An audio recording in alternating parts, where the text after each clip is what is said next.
Ron Paul weighed in on the terrorist attack in France. Let's listen. Is true. This is pretty obscene when it comes to violence, and libertarians are pretty annoyed by anybody who initiates violence. This is pretty bad.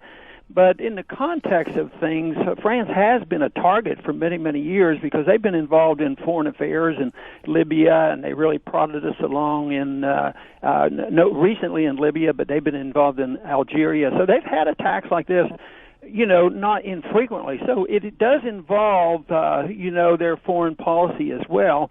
But when people do this, the rejection of the violence has to be made, and with that, I agree. All right, but let me take it a little further here.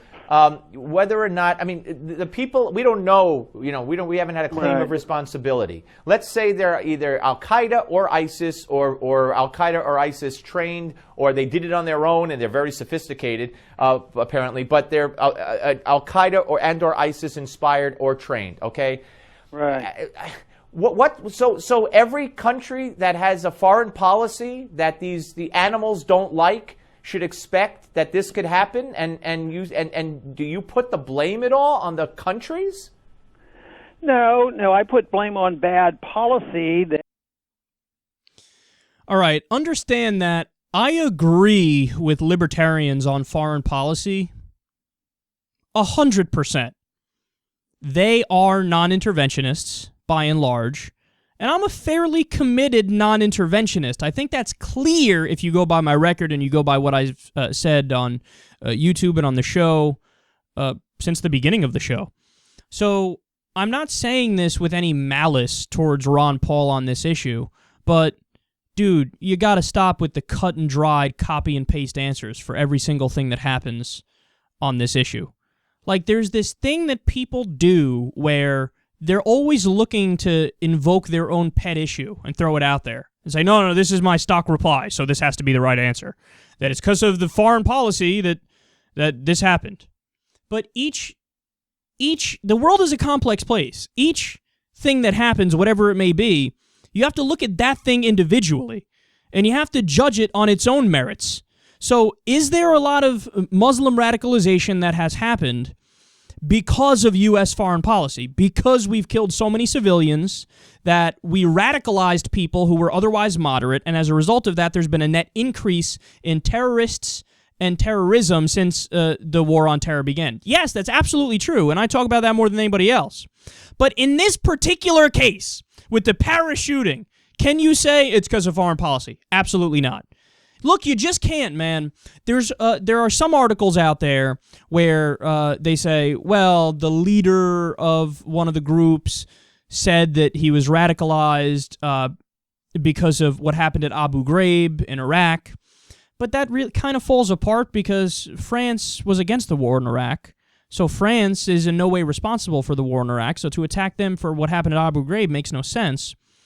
And my main evidence for you can't invoke foreign policy in this specific case of the Paris shooting with the Charlie Hebdo shooting is that they told us. Not only did they say Allahu Akbar at the shooting and at the scene of the terrorist attack, which of course shows that they're fundamentalist Muslims because they're killing people as they say that, but they also said we have avenged the Prophet and they asked by name for the cartoonist that drew the picture of Muhammad.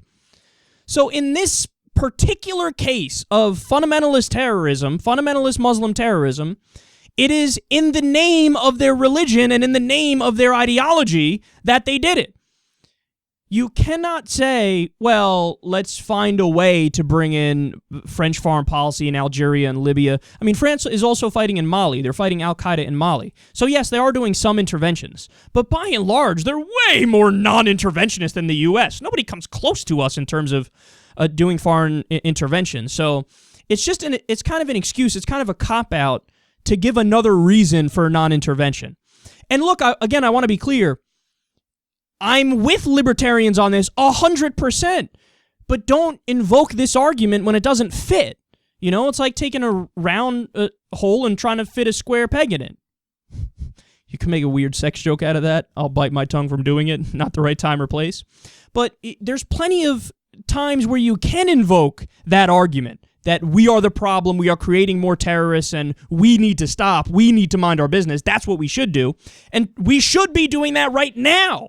But it's not the case that we should be doing it because this terrorist attack in France was linked to our foreign policy or France's foreign policy. That's just not true. So you have to be accurate when you talk about these things, because if you're not, then you're going to lose people. If you say anything that's not accurate at any point in time and people scratch their head like, well, that really didn't make sense, you are making them more skeptical of every other argument you've ever made, because they realize, oh, you're not being totally objective. You're kind of clinging to your ideology and not looking at each individual circumstance on its own merits. So you're delegitimizing your own arguments when you invoke the wrong point at the wrong time. So again, it's totally true. We should be non-interventionists. We should get out of the Middle East. We should mind our business. We should only fight wars that are defensive in nature. That's all true, but don't say that these guys who did the terrorist attack because of the cartoon did it because of foreign policy. They didn't. They did it because of the cartoon.